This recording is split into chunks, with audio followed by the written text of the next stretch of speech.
when Heavy Armor Company Commander Tal's gravity drop pod slammed into a chain-link-fenced mud pit in Ohio. Earth, the Empire's vaunted kinetic shields were arcing with flawless cerulean perfection. He kicked the hatch open, stepping with arrogant precision into the slop. It reeked of motor oil and fermented cheap beer. He prepared to read the Galactic Empire's declaration of conquest to the flannel-clad carbon-based lifeforms in the bleachers. But before his translator could spit out a single syllable, a deafening, straight-piped V8 engine roar absolutely shredded the air of the muddy Coliseum. Bewildered, Tal snapped his gray head, encased in its high-tech composite helmet, toward the noise. Hurtling right at him at 60 miles an hour was a windowless 1987 Ford Crown Victoria. It was welded solid with rusty angle iron, spray-painted with a Hellcat tag, and kicking up a literal storm of stinking mud like a pissed-off, heavily armored rhino. Inside the cab, a feral, mud-caked human was laughing his ass off, foot mashed to the floorboard. With a sickening crunch of twisting steel and popping electrical arcs, the kinetic shield rated to tank direct high-energy laser fire instantly overloaded against 2 tons of pure, unadulterated physical mass. Tal was launched like a rag doll, flying 40 feet through the air before violently cratering into the muck. Tal's limbs flailed wildly in the viscous sludge. The slick grime packed instantly into the articulating joints of his power armor, and it took him 3 agonizing seconds just to wrench his waist-deep torso out of the muck. He wiped a gob of mud off his helmet visor. Blinding red numbers on his tactical HUD stabbed at his eyes. His kinetic shields had plummeted from a perfect 100% down to 60%. That was the equivalent of taking 3 direct hits from heavy plasma cannons point blank. Grinding his molars, he stomped his power boots into the slop, kicking up mud a foot high. He unleashed a roar at the open drop pod behind him, buzzing his helmet's internal comms. 4 alien shock troopers, clad head to toe in dark silver armor, vaulted over the hatch. The muzzles of their plasma rifles simultaneously flared with the eerie blue glow of pre-ignition. Heavy power boots squelched into the bubbling mud as 4 targeting lasers locked dead onto the Ford Crown Vic. The beast had slid a few feet past the point of impact on pure momentum, and its rear tires were already spinning wildly as the driver threw it into reverse. The mud on Mike's face was baking half dry from the engine heat blowing back into the cab. His oil-stained hands gripped the steering wheel so tight the plastic groaned. His entire face split into a maniacal grin, flashing mud-flecked white teeth. He shot a glance at the 4 stiff, dark, silver figures, aiming glowing rifles at him.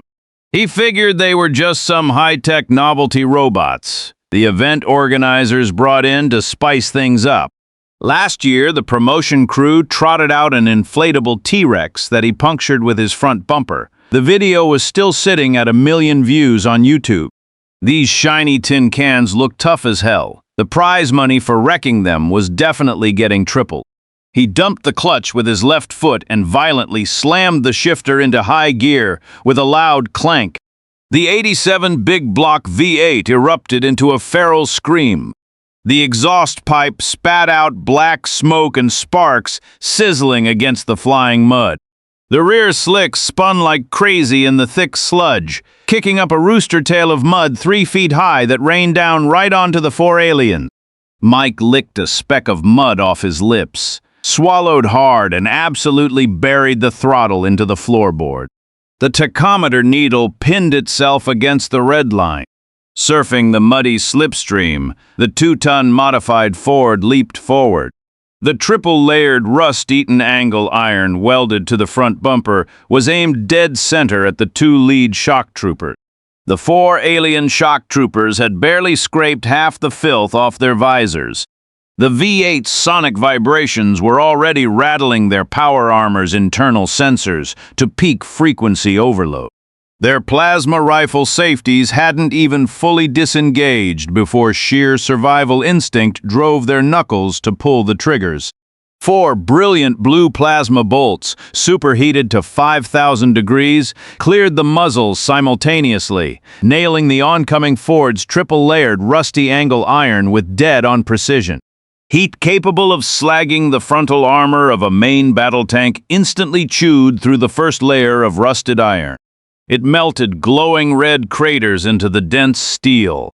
Sizzling liquid metal dripped off the edges of the angle iron, hitting the mud below and bursting into a string of tiny bubbles. But every tactical telemetry system in the troopers' helmets flashed a simultaneous red error code. The 2-ton steel monster hadn't lost even a fraction of a mile per hour in speed. The plasma bolts hadn't even punched a hole deep enough through that thick angle iron to touch the vehicle's powertrain. Subconsciously, they tried to backpedal, but the anti-slip treads of their power boots were hopelessly bogged down in the ultra-viscous mud, locking them in place. They couldn't move an inch. Mike didn't even bat an eye at the sparks popping wildly across his hood. His calloused right foot just kept the gas pedal pinned violently to the floor. The V8 engine shrieked like a dying beast. The RPM needle was pinned deep in the red. The 2-ton steel Leviathan carved a 1.5 foot deep drift arc through the thick sludge. Mud flung from the stripped-down chassis pelted his face, stinging his skin, but he didn't care. He just grinned ear to ear, flashing gas-stained teeth as he howled with laughter. Carrying massive momentum, the rear bumper, reinforced with those 3 layers of rusty angle iron, slammed into the chests of the 2 Vanguard shock troopers with a deafening crack. The massive shockwave vibrated through the chassis and right into Mike's bone. He shook his head, watching the 2 silver-blue figures futilely kicking their legs to unstick themselves from the mud. They couldn't even manage a complete scream before their pale blue kinetic shields instantly spiderwebbed with cracks. The shield generators let out an ear-piercing shriek as they overloaded. The Ford's sheer, massive inertia didn't drop a single beat. Pushing the 2 paralyzed troopers, it hydroplaned right along its muddy trajectory, barreling straight toward the concrete barricades at the edge of the arena. Commander Tal's holographic tactical board exploded into a blinding wave of red alarm. The icons for his 2 frontline troopers blinked frantically.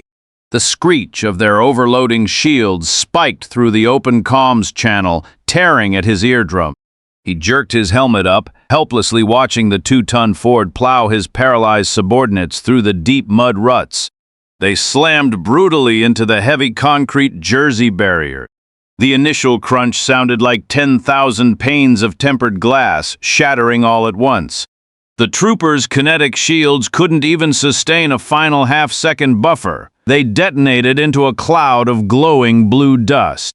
The trooper on the far left didn't even have time to scream. The welded angle iron on the front of the car pinned him down, brutally flattening him into a crater that had been bashed into the concrete barrier from previous derby. His helmet slammed hard against the concrete edge. His vitals flatlined instantly as he was knocked out cold. The remaining trooper had his legs caught between the angle iron and the thick mud. The heavy alien alloy leg armor was crushed, folding and twisting like a cheap beer can. A high-pitched howl of agony tore through the comms, making Tal nearly drop his plasma rifle. He stumbled back half a step, his heavy power boot squelching in the muck. Glancing down at the friendly unit tracker on his tactical board, he saw that out of the 5 blindingly bright green dots he started with, only 3, including his own, were still pulsing. Up in the announcer's booth, the commentator threw himself over the welded iron railing.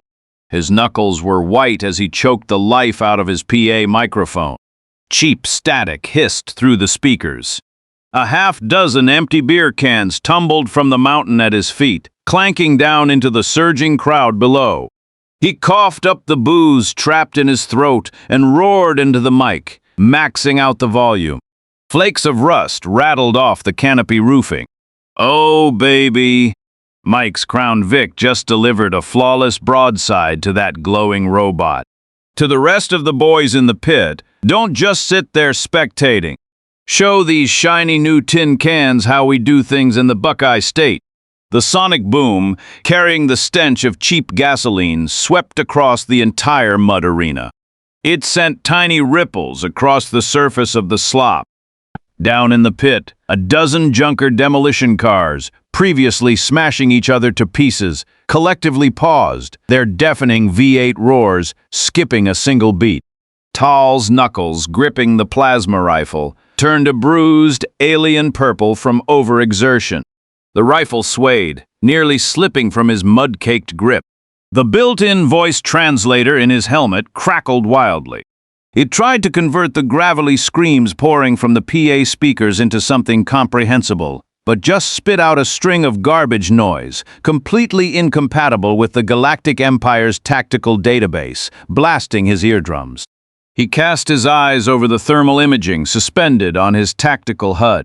The dozen-plus massive metallic heat signatures that had just been scattered across the arena, ramming and tagging each other as hostiles, synchronized in 3 seconds flat.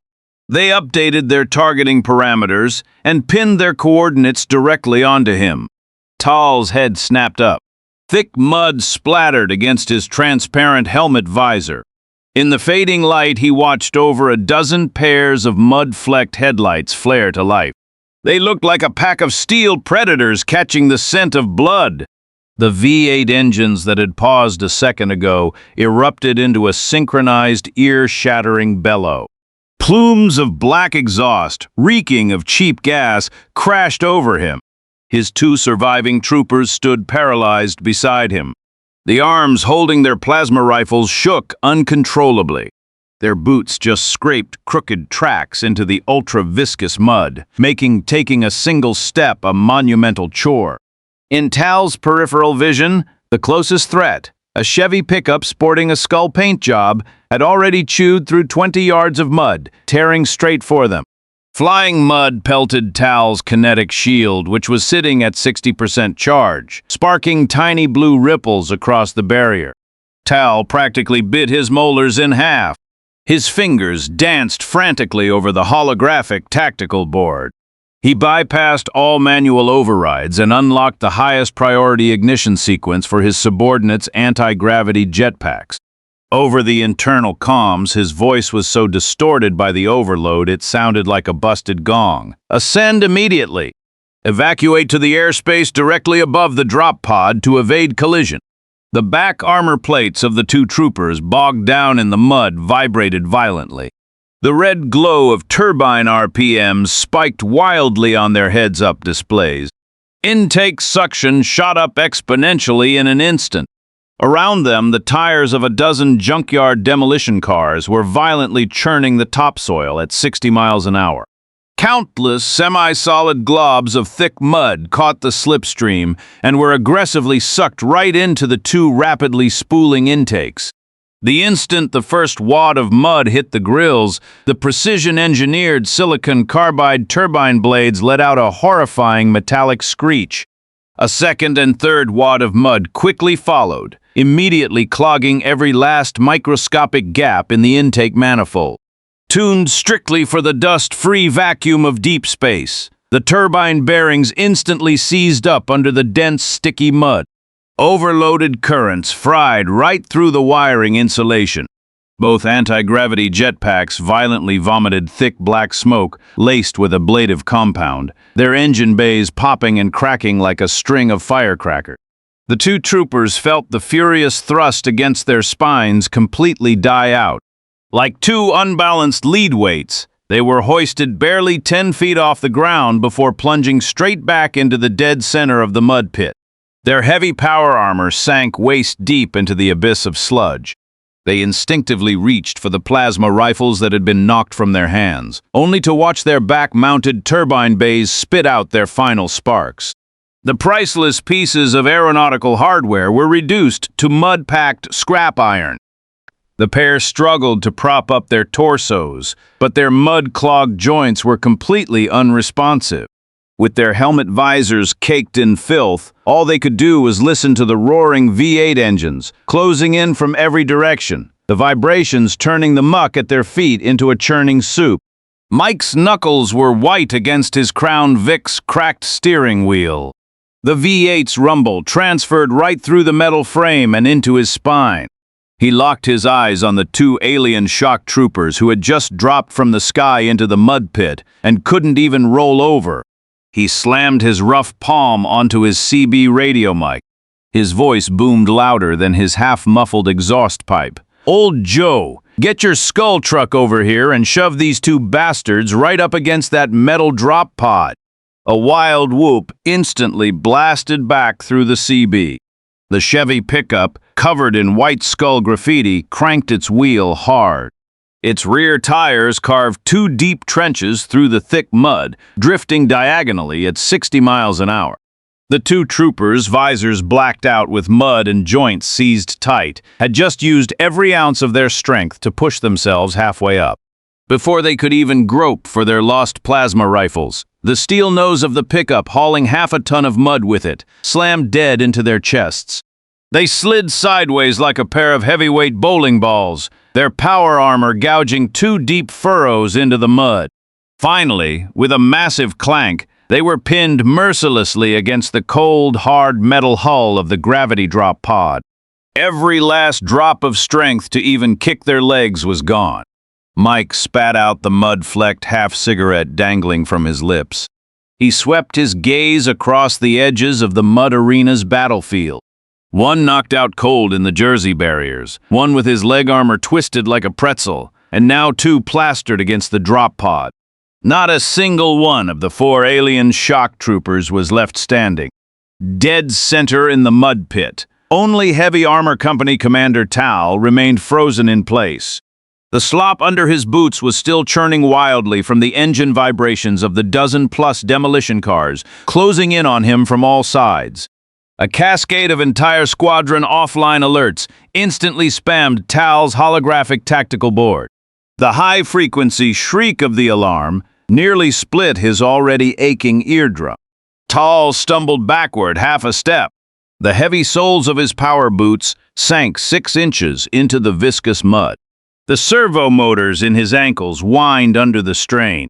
He violently ripped off his glitching holographic tactical board and spiked it into the sludge. His alloy-gloved fingers furiously jabbed at the kinetic shield's control panel. He completely ignored the string of red warnings flashing on the interface that read, "Overload will cause core meltdown." The remaining 60% energy bar spiked like a jerry can tossed into a bonfire. 100%. 110%, before pinning itself dead at 120%. Blinding blue light erupted from the seams of his power armor. A half-meter thick, high-density kinetic shield instantly expanded into a flawless 3-meter-wide sphere of light.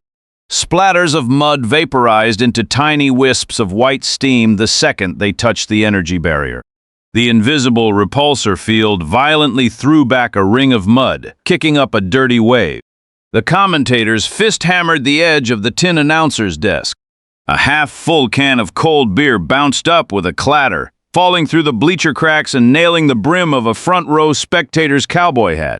Suds dripped off the brim. Gripping his sparking microphone with white knuckles, he stretched his headset cord until it almost snapped out of the jack. His voice cracked in a massive roar that echoed across the entire arena. "It's crunch time, baby." The boss robot just activated ultimate defense mode. "Let's see if pure Ohio steel can shatter this damn blue light." "Mike, has all yours." The entire makeshift grandstand instantly erupted into a deafening howl. Hundreds of burly guys stomped their boots all at once, making the loose floorboards groan and sway. Empty beer cans, frayed baseball caps, and half-eaten bags of cheese puffs rained down onto the track. The dozen-plus junkyard cars circling the blue light completely mashed their gas pedals to the floor simultaneously.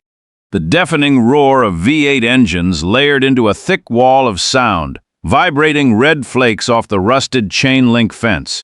Mike cranked his Crown Vic steering wheel hard to the left. 4 deep tread tires churned 4 trenches of black sludge through the muck.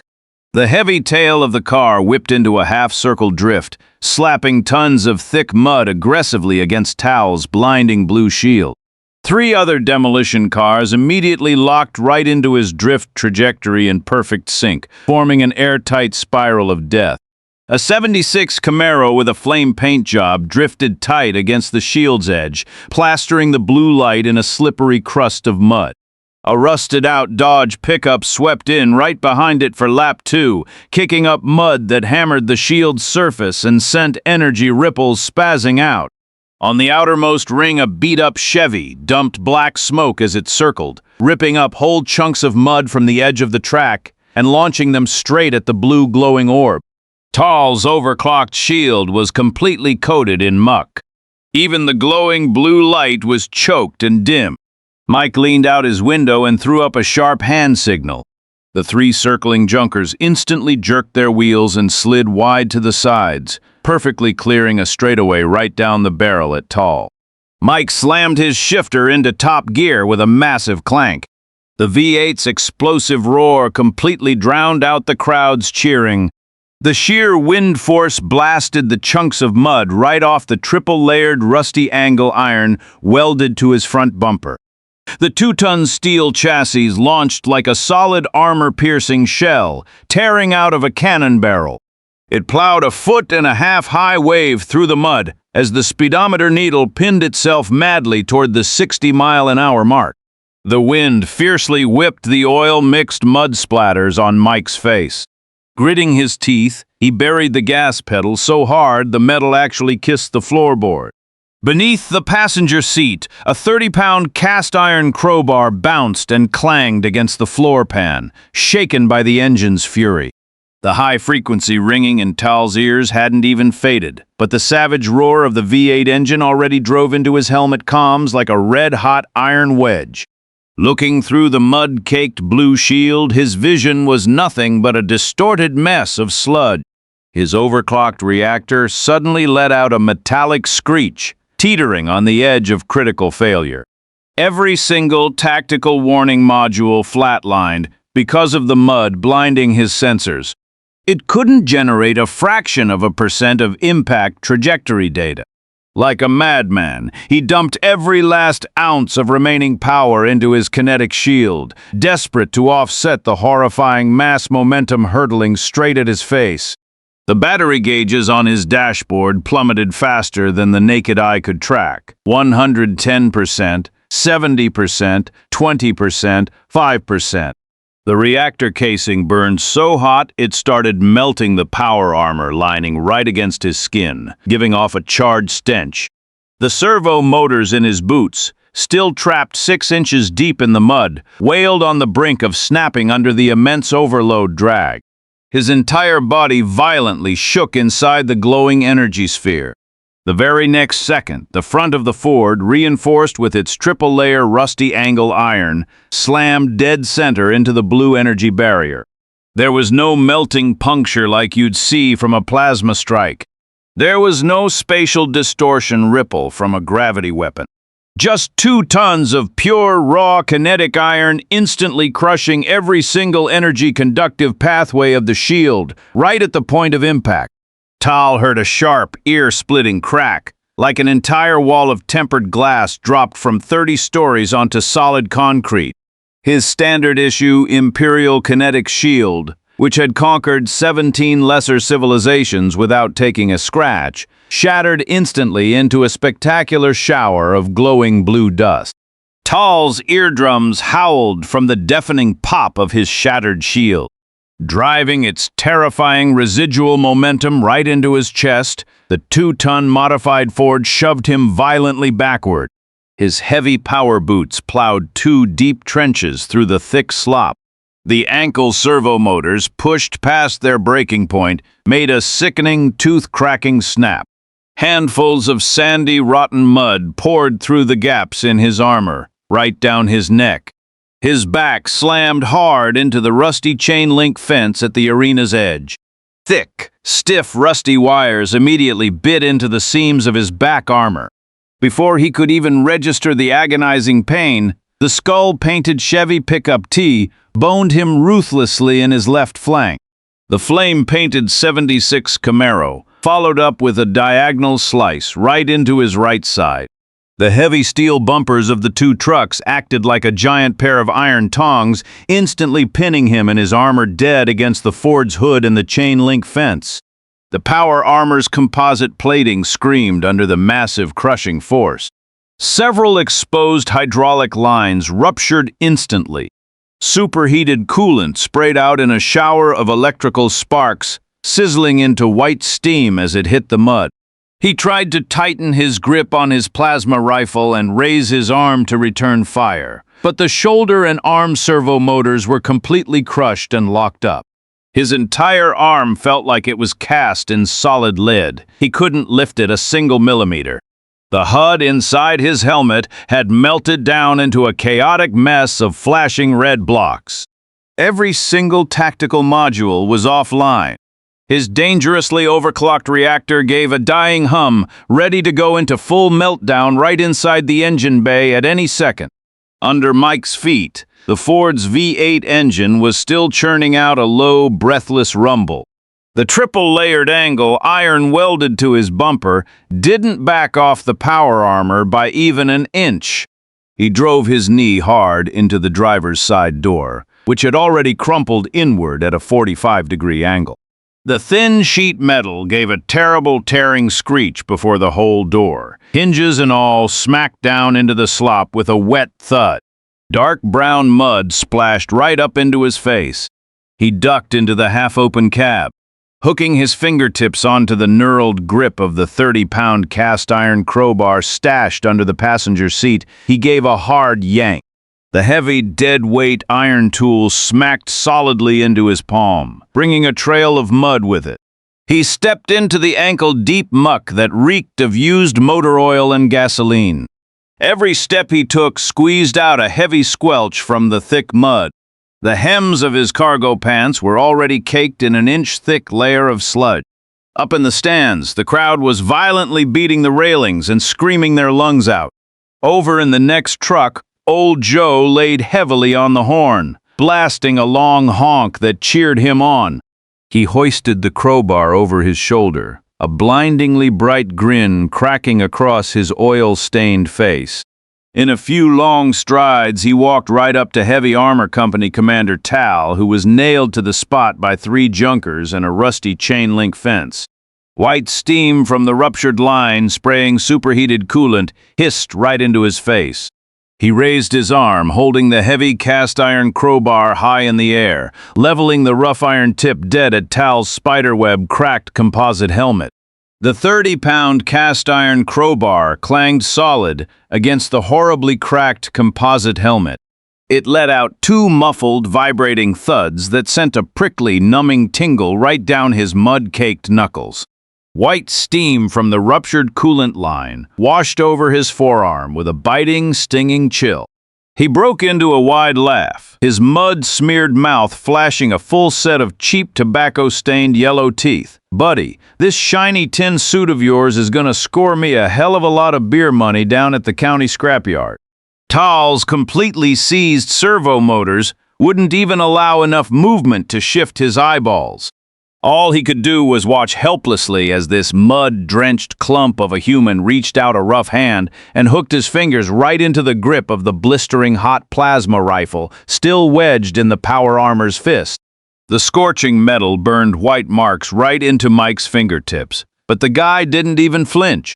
With a brutal yank, he physically ripped the weapon, still fizzing with residual plasma energy, straight out of the locked mechanical fingers. The pale blue alien coolant slathered all over the gun, completely smeared his hand. He weighed the weird-looking alien gun in his hand, rested the crowbar on his shoulder, turned around, and confidently strode back through the muck. With a loud clank, he kicked open the trunk of his Crown Vic and slammed his one-of-a-kind limited-edition souvenir inside. A half-dozen empty beer cans stacked in the trunk clattered everywhere, spilling all over the dirt. Up in the announcer booth, gripping his sparking PA mic, the commentator threw a wild haymaker right into the welded iron railing. The impact rattled a half-dozen empty beer bottles hanging off the edge, sending them clashing together. He stretched his blown-out voice to the absolute limit, his static-laced roar blasting through the arena speakers. "Ladies and gentlemen, we have the ultimate knockout of Tonight's Demolition Derby. Our champion, Mike, just bagged himself an alien plasma rifle as a trophy. On your feet, everybody! Give it up for the King of Ohio." The packed makeshift bleachers instantly exploded into a roof-raising howl. Hundreds of denim-clad spectators, completely drenched in beer foam, stood on their plastic folding chairs and jumped like madmen. Crushed aluminum beer cans rained down onto the mud pit like an absolute monsoon. They pinged and clanged off Tal's violently cracked helmet and the rusted-out shell of the Crown Vic. Over a dozen empty cans bounced right into Mike's open trunk, rattling around with the one's head just spilled. Nobody gave 2 cents about these paralyzed alien invaders. A couple of cigarette-smoking mechanics trudged through the mud straight for Tal. They were casually tossing heavy crescent wrenches in their hands, ready to pry some high-value alloy parts right off his armor. A Dodge tow truck lugging a thumb-thick steel cable was already puffing black smoke as it backed up toward the gravity drop pod. The bright silver tow hook swayed and flashed a cold glare with every bump. It was brutally obvious they planned to drag this man-sized alien tin can 3 miles down the road to the scrapyard and weigh it in. Another glob of flying beer foam smacked right onto the spider-webbed cracks of Tal's composite helmet. It smeared so badly it blurred out half the flashing blue and green alarm warnings on his HUD. He swept his gaze across the cratered slop. The Dodge tow truck, belching thick black diesel exhaust, had already scraped right up against the metal hull of the gravity drop pod. Its bright silver hook was swinging around, just about ready to latch onto the pod's load-bearing rings. The cigarette-smoking mechanic's wrench-wielding hand reached right up to the precious metal heat sink exposed on his shoulder armor. The jaws of the wrench bit into the sink, scraping out a sharp, ear-piercing metallic squeal. The only functional joint left in his entire body was a tiny sliver of his right fingertip that hadn't completely seized up yet. Covered in leaking hydraulic fluid, his finger blindly fumbled around the inside rim of his helmet for agonizing seconds. Finally, his fingertip brushed against an emergency encrypted communications module shoved into the seam of his helmet lining, a device strictly reserved for Galactic Empire Heavy Armor Company commanders. Since all human attention was entirely fixated on the captured plasma rifle and the soon-to-be-towed drop pod, nobody had noticed the tiny object tucked inside his helmet's sponge padding. Pouring his very last ounce of will into moving his fingertip, he pressed the switch. The module's indicator light, previously blacked out from mud seepage, flashed 3 blinding red bursts before settling into a steady, deep green. An encrypted connection loading bar rapidly cascaded across his hopelessly distorted tactical screen. The familiar static hiss of the high command communications frequency finally crackled out of his helmet speaker. The Supreme Commander's voice, carrying its usual arrogant metallic tone, barged right in. "What unit dares commandeer a top priority encrypted channel? Your theater coordinates indicate an uncultured, carbon-based primitive planet. What resistance could possibly warrant alarming high command?" Right at that exact second, the mechanic's massive crescent wrench snapped the retaining clips off his shoulder heat sink. The scraping screech made the warning lights inside Tal's helmet flash uncontrollably. Mixed with the beer foam slathered on his visor, all human movement in his vision blurred into swaying double images. Mike was swaggering toward the gravity drop pod with the 30-pound cast-iron crowbar hoisted over his shoulder, kicking a half-dozen empty beer cans rolling past his boots. Off in the distance, the demolition drivers circling the wreck were already planning the open bar party they were going to throw down at the local tavern as soon as they finished stripping all the scrap metal. Another hydraulic line in Tal's shoulder snapped. High-pressure, sub-zero coolant sprayed into the slop, hissing into white steam. Using the absolute last shred of computing power left in his servo motors, he aggressively overrode his distorted voice correction module. With a totally blown-out roar, He screamed his final combat report into the comms channel. Never use energy weapons against Earthling kinetic garbage. Their armor possesses zero technological value, but its mass is colossal. The humans here treat mutual destruction as entertainment. Invading the Ohio theater is suicide. The other end of the line was dead silent for 3 full seconds. That was immediately followed by a symphony of shattering glass, clattering across the flagship's bridge. Clearly, the Supreme Commander and his entire staff of officers, who had been sipping out of wine glasses while admiring their alien spoils, had simultaneously dropped their drinks in horror. Tal could even hear the brittle crunch of console keys being physically smashed as someone frantically pulled up a real-time visual feed of the combat zone. Laughing his ass off, the mechanic shoved the freshly pried block of precious metal heat sink right into the deep pocket of his overall. He turned and followed the Dodge tow truck straight toward the drop pod. The deep green comms indicator light inside Tal's helmet flickered twice for the final time. 1 second before it totally blacked out, he heard the utterly terrified scream of the Supreme Commander at Galactic Empire High Command. He was ordering the entire fleet to instantly reverse course and burn far away from this god-forsaken primitive rock. But that emergency directive from the galaxy's ultimate superpower was immediately drowned out by the landslide of V8 engine roars and the thunderous clatter of beer cans banging against the bleachers right behind him. The wind sweeping through the mud pit carried the heavy stench of gasoline and stale beer. Across the rural Ohio Badlands, there wasn't a single trace of the conquering arrogance that the Galactic Empire's expeditionary fleet was supposed to possess. All that remained was the mud demolition derby carnival of redneck gearheads, settling into the most profitable, picture-perfect night of ticket sales in its entire history. Man, I still can't get over that image.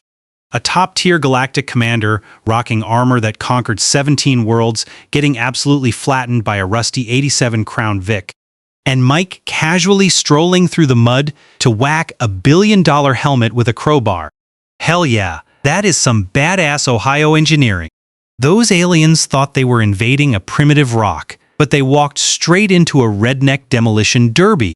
So, I gotta ask, if a drop pod crashed into your driveway tonight, what craziest piece of junk in your garage would you use to welcome them?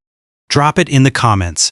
Smash that like button, subscribe, and I'll see y'all next time.